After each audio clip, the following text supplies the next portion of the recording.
Everyone, we're back again, this time with a defensive layer overview, looking at the warrior passive tree. I've got a bunch of experience as a Titan player and a Smith player. I'm playing my Warbringer for the first time right now, so I do have a few blind spots going on, but this video is supposed to be more of a high-level kind of overview of all of the defensive layers that you're going to hit throughout campaign. I'll be explaining certain things that you might not understand as a new player, or you might overlook the value of, and hopefully you guys will learn something. So immediately out the gate, you have the option between damage and armor. The first thing that we are going to talk about is armor, and for the warrior class, I don't know if you would ever take these 2 points first. In the early game, damage is so much more impactful, and defenses like these, while maybe good at level 1, don't really scale. So although you see armor like right from the beginning, you're almost never going to be putting points into this path. Immediately after the armor points, you're introduced to the concept of regeneration. In certain ways, just flat regeneration on your character is really strong. Depending on what you're going for, you might not even need any of it. Alternatively, you have stun thresholds, which is to me more quality of life than it is defensive layer. But you're going to see why later on. There's a lot more and better scaling metrics than these two small nodes.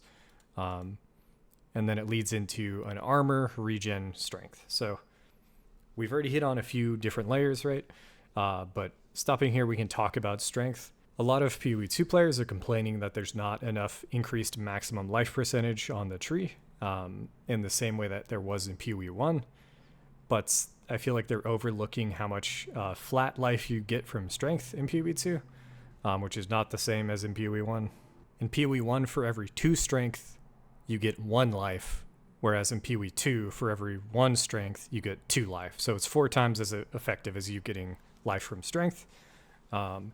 And when you look at the tree in the early game, as well as metrics on your gear in order to like scale your life higher, it's going to be through strength. It's something that everybody was doing already because of Giant's Blood in 0.1 and 0.2. They were stacking a ton of strength in order to get the crazy amount of damage you get from dual wielding two-handers. But at the same time, they were also boosting their life up to the maximum. That's why in 0.3, they added the efficiency of strength is basically halved for getting life on your character. But for now, since we're talking about early, when we're talking about the campaign, whenever you see a node that has plus strength on it, just imagine, okay, that's plus flat life. And then if we keep pathing here, we are going to get to sturdy metal, which is one of the nodes that you might not fully understand the impact of in the early game. So this is when we're actually going to pull up a piece of gear. I added a few pieces of armor that you might see in Act 1 to the character. This is when you would be able to take sturdy metal. And what you see is we're at currently, 215 armor. And if we take these 2 points, it goes up to 320. That's basically 30% more armor for 2 points. You might not realize it. You might see this and think, okay, I don't really have a good armor piece right now on my chest piece. So I'm also not going to invest in armor. That kind of doubly hurts you, especially if you're trying to play melee and trying to play in melee range, right? You might not understand how strong this point is, combined with the fact that you grab a piece of body armor that has armor on it. And then from sturdy metal, you can take relentless. These 4 points in total get you close to 400 armor. And what that means is this is a 2x multiplier on your armor for just these 4 points. The reason why you might not have done this, or you might not care about this while leveling, is because, this sturdy metal only increases the armor from your equipped body armor. Therefore, if you're at a point in the campaign where you don't have an armor-based body armor and you have energy shield or ES, you might not want to take this point, as well as not taking these 2 points, because now you can't path to it. So now you're in a situation where you're at 100 armor, which even in the early game is really bad. So this point being kind of conditional at the start, I feel like maybe is a double-edged sword for GGG. They might want to rethink it for new players, because it might actually put more people off of having the equipped body armor be armor than not, if that makes sense.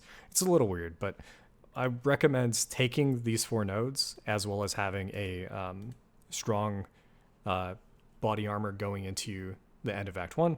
It's super helpful and really easy to do. Continuing down, we're going to see more stun thresholds into life regeneration rate.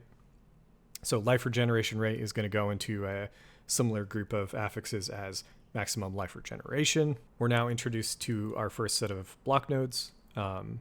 And there's a few of these where they come with little bonuses, but the primary reason you would take these is going to be for the increased block chance. In 0.3, GGG nerfed the maximum block chance from 75% down to 50%, as well as nerfing a few affixes on shields themselves. But it actually makes it way easier to hit max than it was in prior leagues. You don't have to go a bunch of jewels with block chance on them. You can just get a few of these nodes that are close by. I'm going to throw on his shields real quick and just go over how block chance actually scales.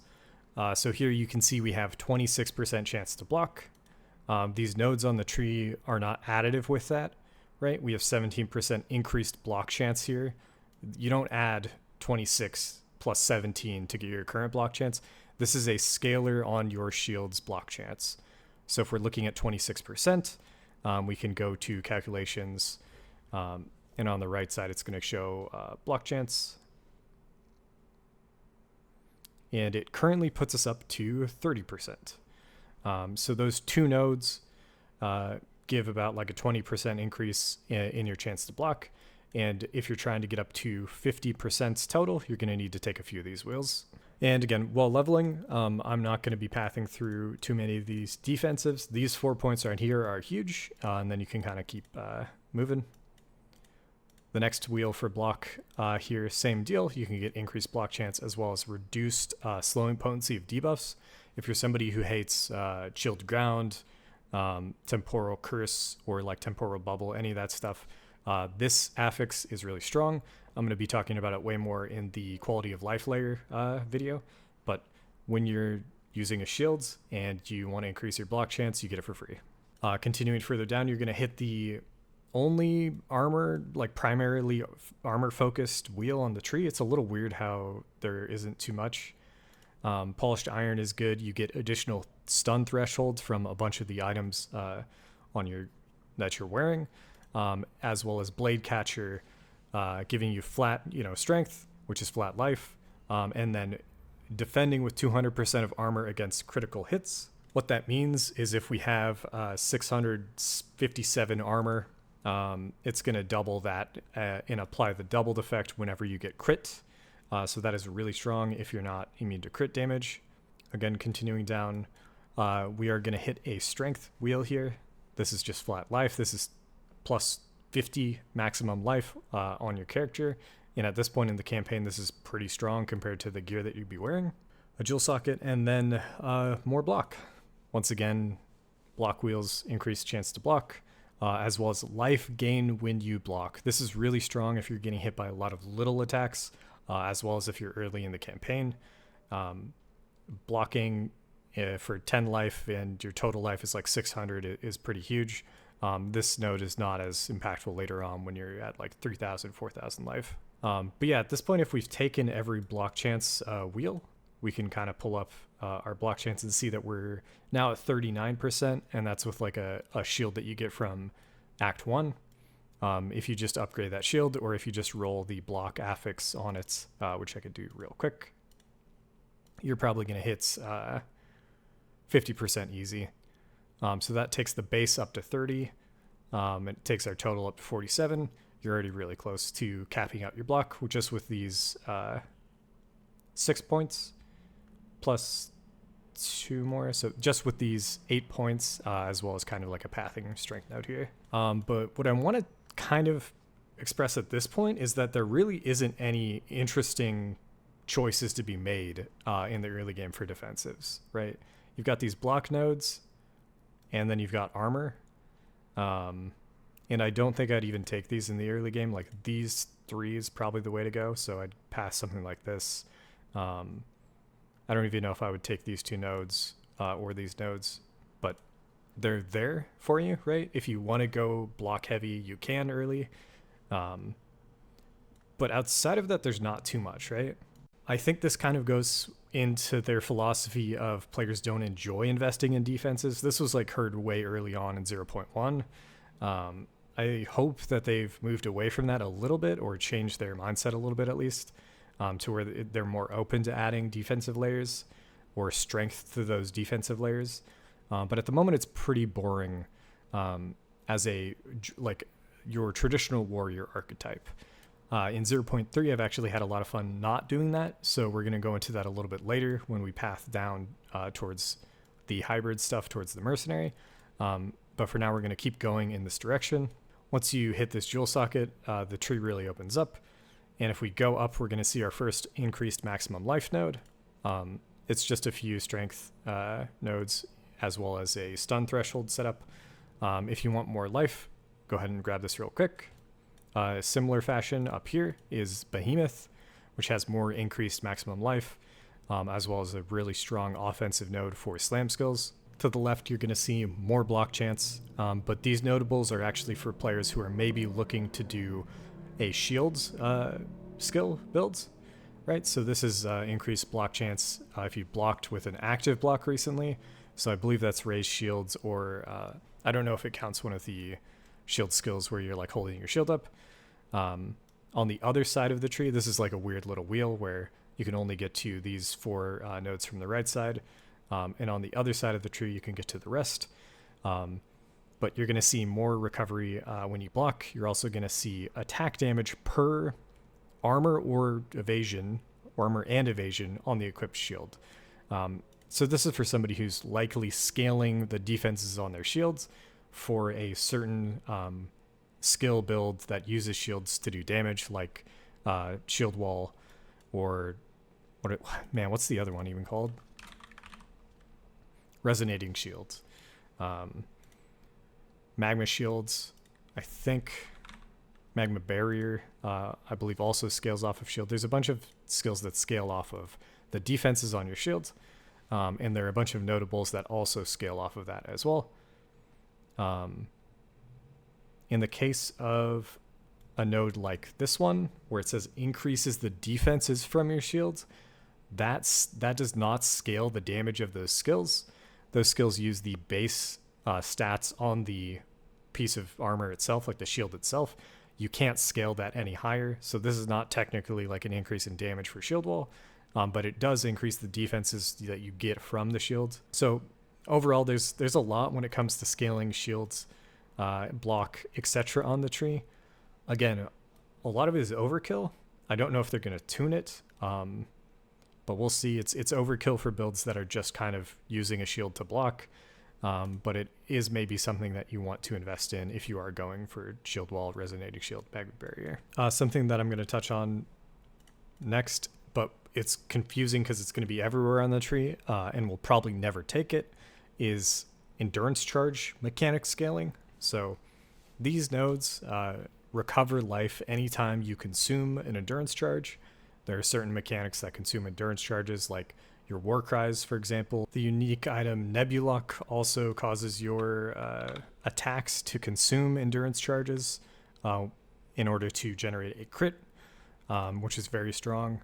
So maybe like that super niche case where you're using that unique item, you might invest some points into this, but not very common. Something they did add this season was Ancestral Cry, and Ancestral Cry consumes all of your endurance charges.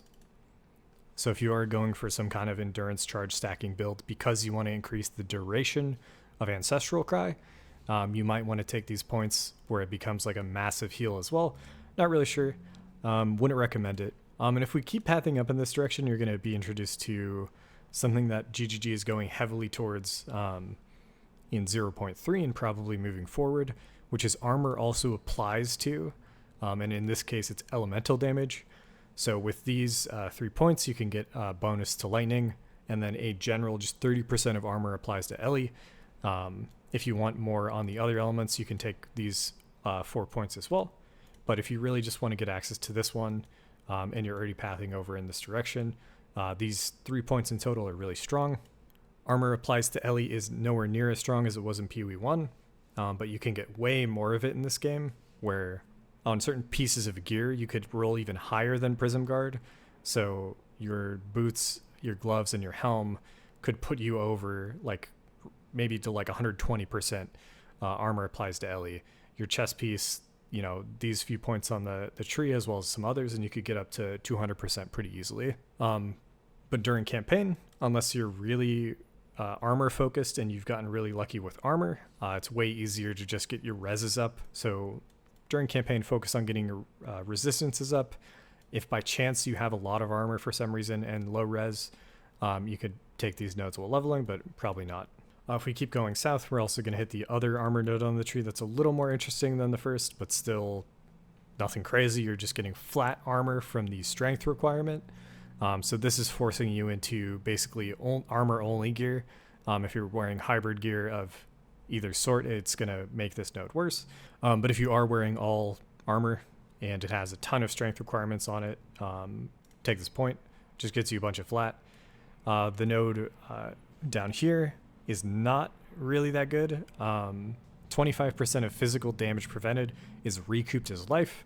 In PoE 2, life recoup happens over 8 seconds, and your physical damage reduction is normally fairly weak compared to what you'd want it to be. It is a node that you can test out later in the campaign, but I probably wouldn't guess that it's worth it while leveling. And this is also maybe better for certain classes. So for Smith and Titan, I really haven't felt the need to take it, but it is nearby, especially if you're taking heavy armor. If we continue down, we're going to hit another strength wheel. So these 3 points, again, just a large amount of flat life, as well as another block wheel. This is new, but again is used for players who are looking to actually use either the raise block skill or any skill that actively blocks. If you're just somebody who is using the shields in your offhand and using two-handed mace skills and not really focus on actively blocking, you could ignore this wheel. Continuing down, we hit the only resistances on the tree that you're normally going to get, as well as a fire resistance, like maximum fire resistance node that is currently bugged for Smith of Kitava. So Unnatural Resilience, if you take this, it doesn't work with the Smith of Kitava Ascendancy point, which is really why you want to juice up your maximum resistances. So sadly, these points they're not wasted, but like they're pretty low value. If you need to cap your reses a little bit, this is 8% to all elemental resistances with these 4 points. You can kind of fit these in. Otherwise, you can kind of skip. It's not really... I wouldn't say that this is required to take. Continuing down, you're going to see the other points on the tree that are strong for just general armor applies to Ellie. So it's 3 nodes that increase your armor, and then a final one that just does the same thing. It's really boring, but if you take this wheel, which gets you, I believe, 30%, as well as these 3 points, you're going to be up to 60% of armor applies to Ellie already. And if you have a good amount of armor, that's going to be a good amount of elemental damage reduction. If we come back up here and start pathing down from this jewel socket, you're going to see more stun thresholds, as well as elemental ailment thresholds. So that's for chill, ignites, and shock. This I feel like was way more important in 0.1, 0.2. In 0.3 it hasn't mattered as much, so this might make a comeback later on. You're also going to see armor applies to fire.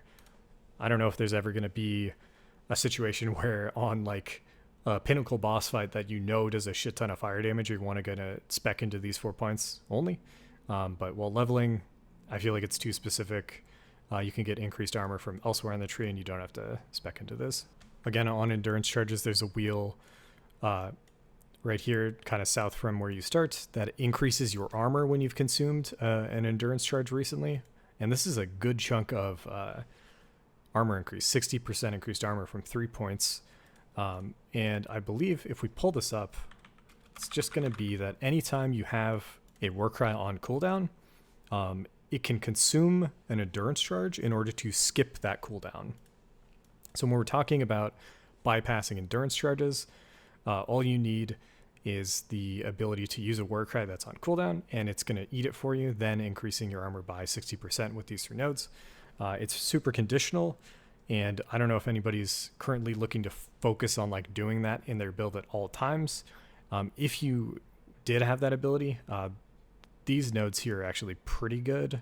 I don't know if these nodes are good enough for people to use them right now. I did see that there was a nerf and people are really stressed out using Warcries right now for regen. I'm not sure if they were using Guts, but this is maybe an option for them. Not really sure. And to kind of wrap up the warrior section, if you path down here from the starting zone, there's also, again, more life regeneration rate as well as maximum life per second. But that about does it for defensive layers for the warrior, right? We're looking at this slice of the tree. It is 1/6, let's say. 1/6 of the tree is what we've covered so far. So again, it's not super interesting in this 1/6 of the passive tree for the warrior. I think we've gone over increased armor. We've gone over block chance. We've gone over strength, maximum life, and a few resistances. The new introduction to this whole defensive system is the armor applies as elemental damage. But in general, that's it. Regeneration is super important, but we didn't really cover it on the tree because it's just flat regeneration. This is super boring as a stat on your gear, but it can be very strong. Instead, I'm going to more heavily cover Leech, and it might be something that gets nerfed post 0.3, but Leech in its current state is incredibly strong. It can go up to 20% of your maximum life, and you can get it with a single support gem, so you don't have to focus any points on the passive tree if you don't want to. The interesting point, however, in the warrior's current state of defensives is that in 0.3, Surrounded has become way more important of a stat because of a unique item called Constricting Command. If you've seen anybody talk about the warrior, or I think Deadeye's using this as well, Constricting Command makes it so that you require fewer enemies to be surrounded. If you roll it up to 5, then you always count as being surrounded, and you can take any of these wheels, which have massive defensive nodes on them, and you just get the benefits of them all the time. So these 3 points, it's just 60% increased armor and evasion, 30% increased block chance, which is insane for a single point. There's another wheel over here, same deal. I think goes up to 90%. No, it's 60% armor and then 60% evasion from these two nodes, as well as maximum life regen, which again, I don't value nearly as highly as I used to. But just from these 4 points, or these, what is this? This is 4 points. So from these 7 points, you can get 120 increased armor and 120 increased evasion by wearing this unique helmet. So if we're looking at Constricting Command, it introduces this idea of going hybrid, so you're not going 100% armor. This is something you might not do if you're a Titan. If we spec into Titan and go check the Titan nodes, Titan has 50% more armor from equipped body armor. I don't know if Stone Skin scales with Iron Reflexes, but I guess technically you could go for a hybrid setup that then converts all evasion to armor and then scale armor even more. But the reason for me personally looking into evasion is the idea of skipping out on block chance and replacing the damage reduction that I was normally getting from block chance with just the evasion chance. So how would you do that? If you're going Constricting Command, you get the incredibly strong surrounded notables. But if you're not and you just want to go hybrid, you are pretty close on the tree to a bunch of hybrid nodes. So here's the Merc starting zone. There's 4 points here that are just, flat armor evasion. You get more evasion if you've been hit, and you get more armor if you haven't. You can continue pathing down. Might even go this way to this wheel. Again, armor evasion. Armor evasion when on low life, which is when you need it. When you need defenses in general. This isn't like crazy good. Increased evasion if you have hit an enemy recently. So if you're always damaging enemies, 60% is big. Defend with a bunch of armor if enemies are attacking you from further out. So this is great for projectiles. All of these nodes you can take on your way down if you are using the helmet, right? So it does synergize pretty well. So if you're using Constricting Command on a warrior, maybe look at going hybrid.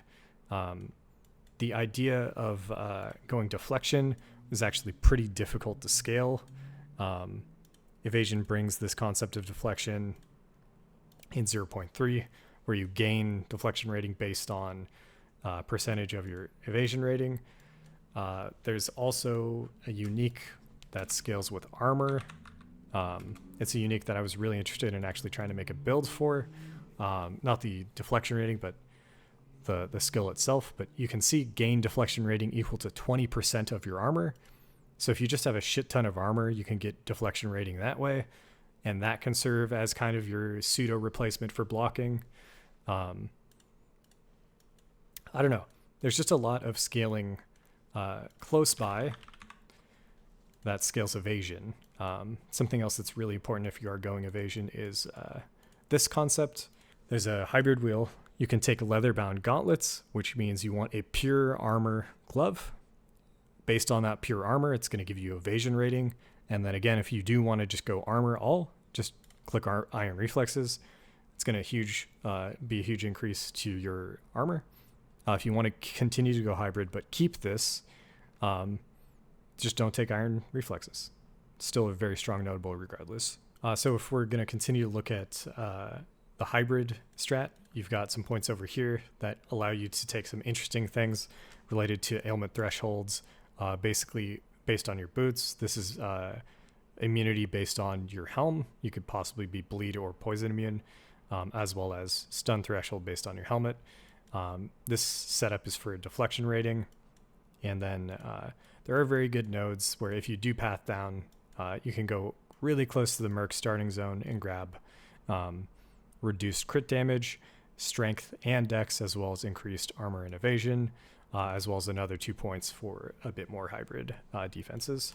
So this is one of the setups that I would recommend you think about when you're playing. To me, it's new. This is the first time I've tried going hybrid, and it was really strong. It was so strong that I felt like I didn't need certain points on the tree. I can't remember exactly what my the final version of my character, like the final state I left him in, was I tried to strip as many points as possible from offense and defense and put it all into quality of life just to see how far I could go. And it was very far. All right, so something I haven't talked about, and if you're talking about playing PoE too, and you're in the community at all, it's going to be a joke that I don't talk about it, but it's Energy Shield. So there are a lot of warrior builds that you can go Energy Shield on. There are certain uniques that unlock the ability to scale Energy Shield off of strength. There are certain areas on the tree that are just close by that are going to help scale. This is, let's see, there's one that scales armor, I think. Increases and reductions to armor also apply to Energy Shield. So if you're increasing a bunch of armor, you're going to be increasing your Energy Shield as well. These are fairly close to the warrior start. But what you're going to most likely see is this archetype explode once we actually have a strength int class introduced into the game. Right now, we're most likely going to see Druid, but Templar is classically that. When we're talking about PoE 1, it was the Templar. So we're going to see something pretty soon, and as soon as we do, I think it's going to be incredibly broken. Unless they heavily nerf Energy Shield and armor together, I think is going to be insane. Your ability to get block in order to keep Energy Shield recharge kind of going in the background. I mean, even your ability to actively block on certain skills could make energy recharge just guaranteed. But yeah, I'm not going to talk about that in this overview. Again, it's primarily focused on the warrior passive tree while maybe leveling or like early campaign, getting into maps. Nothing too crazy, no endgame stuff. And if you're pathing straight down here, which is essentially like the core path for warriors right now, you're going to be mostly looking at armor. You're going to be looking at armor applies to, etc. Before we move on and take a look at which path warriors normally take and what defensive passives they take on Pee-wee Ninja, I do want to go over, again, just Regeneration. So there are a good amount of nodes that warriors can take focused on Regeneration that I don't really value that much right now, and it's because of a certain support gem, and that is Leech 3. So Leech and Leech 3 enables Life Leech to not be removed at full life, which, if you're unfamiliar with that concept, that was a ascendancy node in Pee-wee 1. It was that strong. You can take this, put this node on your clearing skill, and just have Life Leech going all the time. Once you get into the end game, you're going to have so much physical damage that you're going to max out your Life Leech most of the time, which means you're going to have 20% of your maximum life per second at most times throughout, your mapping experience. If you don't want to go this support skill, I actually just discovered this. The node exists on the tree, so Life Leech effects are not removed when unreserved life is filled. It's different wording than the support, but I think it works in the same way. So if you have Leech on your gloves and on your rings or something like that, take fast metabolism. It is a few points to get. But this is going to make it so that your regen is off the charts as long as you're hitting enemies. And that's kind of the key distinction to make.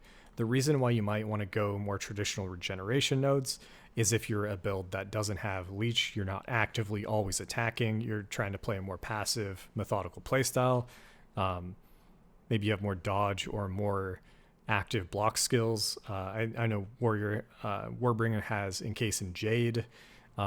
If you're using Magma Barrier or Raise Shield, just passive regen is fine.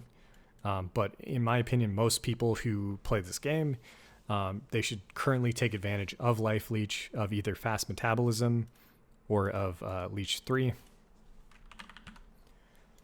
And because this is 0.3, if you want to put it on your bossing skill as well, just put it on every skill. It doesn't matter. I've got this also on Wind Dancer. So this is something that I haven't... We're covering the passive tree, but now I'm kind of getting into skill gems. The reason why is because it's a massive defensive layer, right? Regeneration is massive, so you can do something like this. Wind Dancer is an attack skill that anytime you get hits, it procs an AoE attack around you as long as you have one stage of its buff.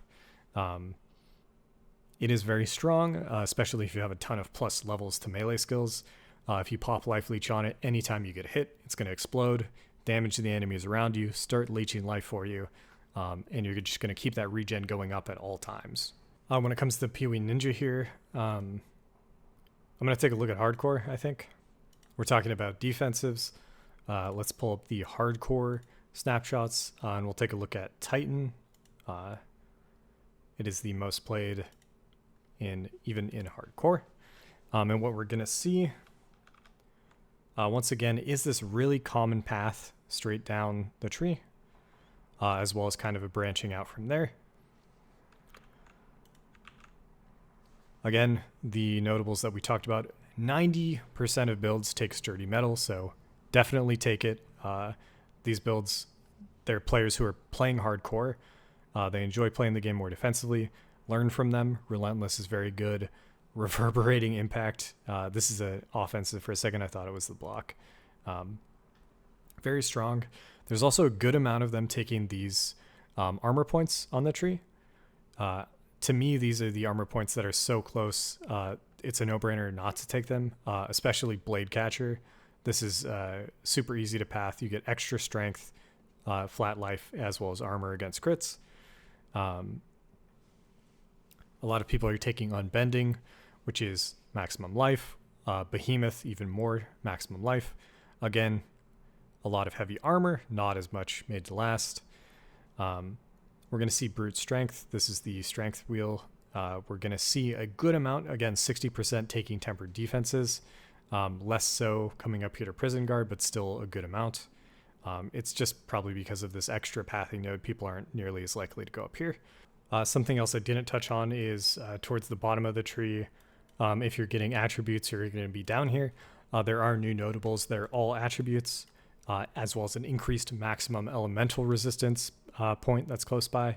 You can easily get 5 blue support gems if you want to force it. You're also going to be seeing, again, one of the only increased maximum life nodes on the tree. You can maybe get up to plus 10 green supports as well, depending on what you want to go. But it's just really strong for attribute. If you need to hone up your attributes, you can get dex here, you can get int here, as well as max life. So these 2 wheels introduced in 0.3, really strong. And again, if you want to be immune to ignite, which isn't really too big of a factor for warriors, grab crystallize as well, same deal, strength, int, dex. Let's do what I did last time. Let's now go over the points on the tree. So when I'm typing in armor, you're going to see a ton of points. Let's just do increased armor.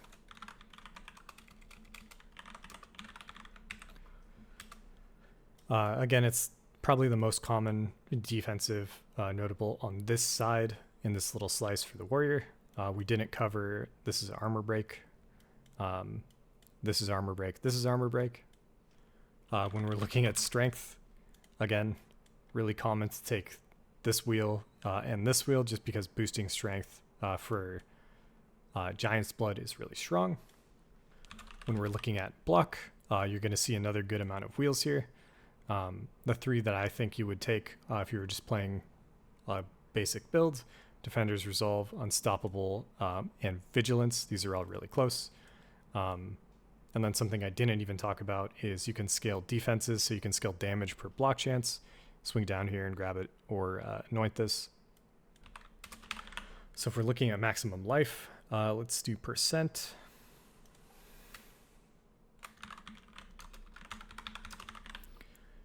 There's really not that much on the tree. This is regeneration. It's 1, 2, and then I think the 3rd node is down here. Everything else is either regen or reduction. So this actually has reduced maximum life.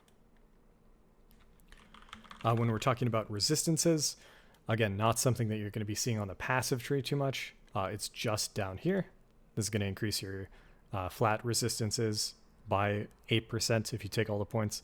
And then max resistances, which again, you can get elsewhere on gear, on jewels, on corrupts. There's a lot of ways to get maximum elemental resistance, but not too much to get on tree. The ones close by: crystalline resistance, you have unnatural resilience, and then if you keep going up here, you do have the ability to get another 2% maximum firewall ignited, as well as self-immolation, which if you ignite, you get ignited. Otherwise, you're going to maybe be able to anoint on the tree. I think they nerfed it though. Not exactly where it was. Not sure where it was. There's Unbothering Cold, which is max cold, and then on the other side there's a max lightning. But yeah, really not a lot on tree right now. So if you're going for points on tree, trying to get elemental damage reduction, it's going to be through these nodes. It's going to be armor applies as, you got the wheel up here, you got this wheel, which if you're pathing down, pretty common, you can take these points, and then this wheel, which is primarily for fire, and then this one is primarily for lightning. When we're talking evasion, again, there's a lot over here, but the hybrid nodes at the bottom of the tree are all very strong. If you are going to go this archetype, it would probably be something like this. See the pathing. Remove all these. It's probably going to be something like this. So you can path over here. You're going to put total like 6 points into the hybrid here, which is really strong. The node wheel right here is attack speed that you can pick up really easily, and then area of effect as well as area damage. So swinging down here is nowhere near as bad as you might think, especially if you have any amount of hybrid setup going on in your builds. When we're talking about evasion or deflection, these notables give you deflection rating based on your evasion, as well as prevent deflection, like damage from deflected crits, which is really conditional, but just these 3 points will get you some. as well as these nodes here. If you really want to try to push it, you can go even further over here to scale it, but that would be, I think, overkill. So again, if you're going hybrid and you want some evasion, if you're going hybrid and you want some deflection, it would probably be just these 3 points as well as some amount of this stat on your gear itself. When we're looking at life regeneration,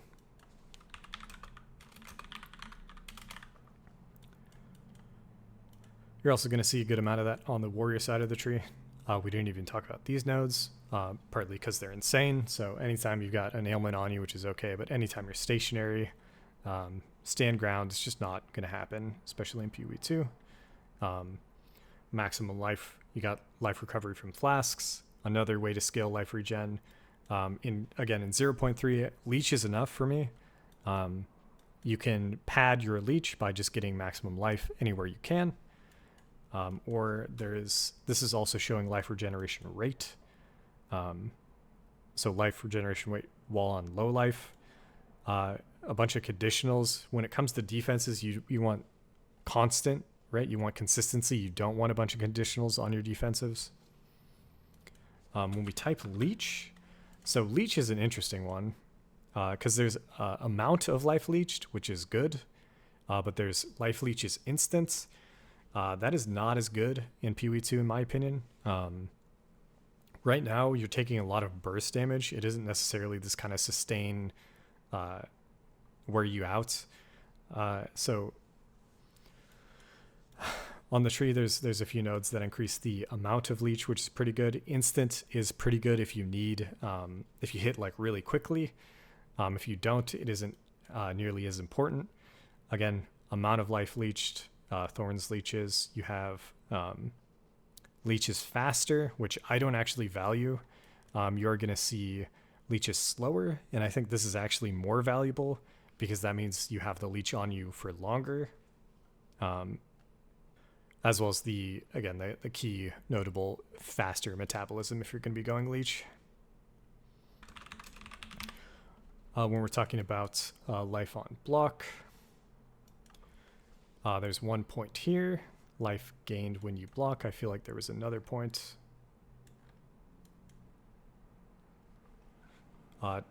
Recover 20 life when you block instead of 20 life gained when you block. I'm not sure why these are worded differently. I think same kind of deal though.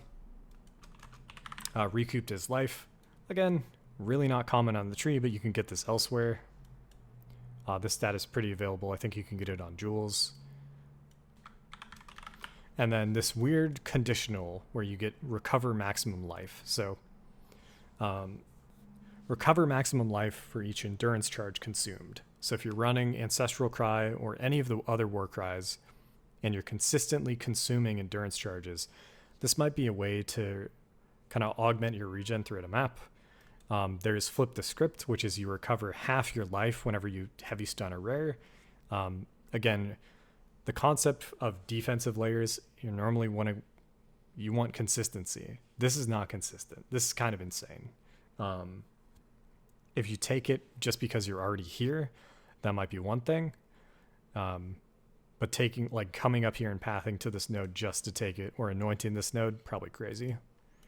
Recover maximum life when you Warcry, 2%, pretty low, but still an okay node. Recover 1% per glory consumed. So I think that's like a full heal whenever you use Hammer of the Gods.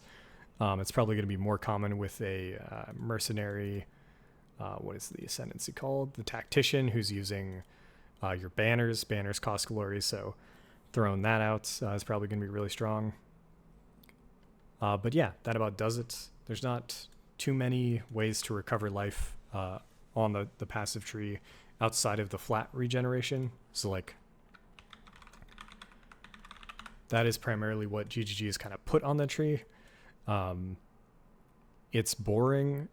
It's the most consistent version of regeneration, but in my opinion, in 0.3, Life Leech is just as consistent, stronger in my opinion, because you don't have to put as many points to invest in it.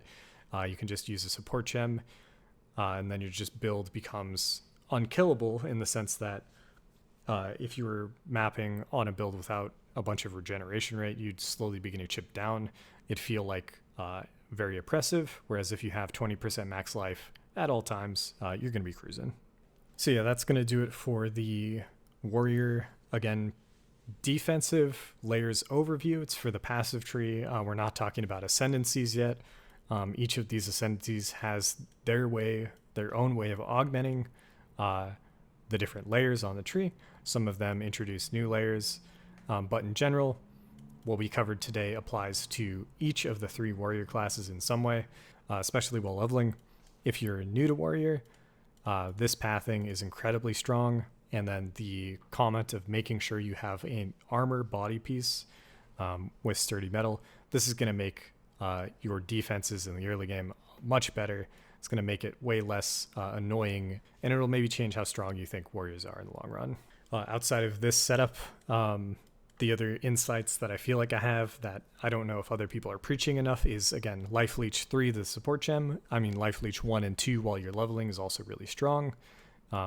Fast metabolism if you don't want to do that in the late game, as well as the Wind Dancer setup. So if you can fit Wind Dancer in, I would recommend it as maybe your second or third aura.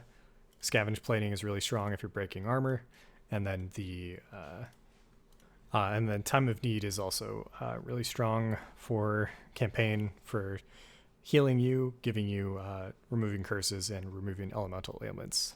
Anyways, once again, high level kind of overview. If you have any questions, ask in the comments. My live stream, again, I'm streaming each week.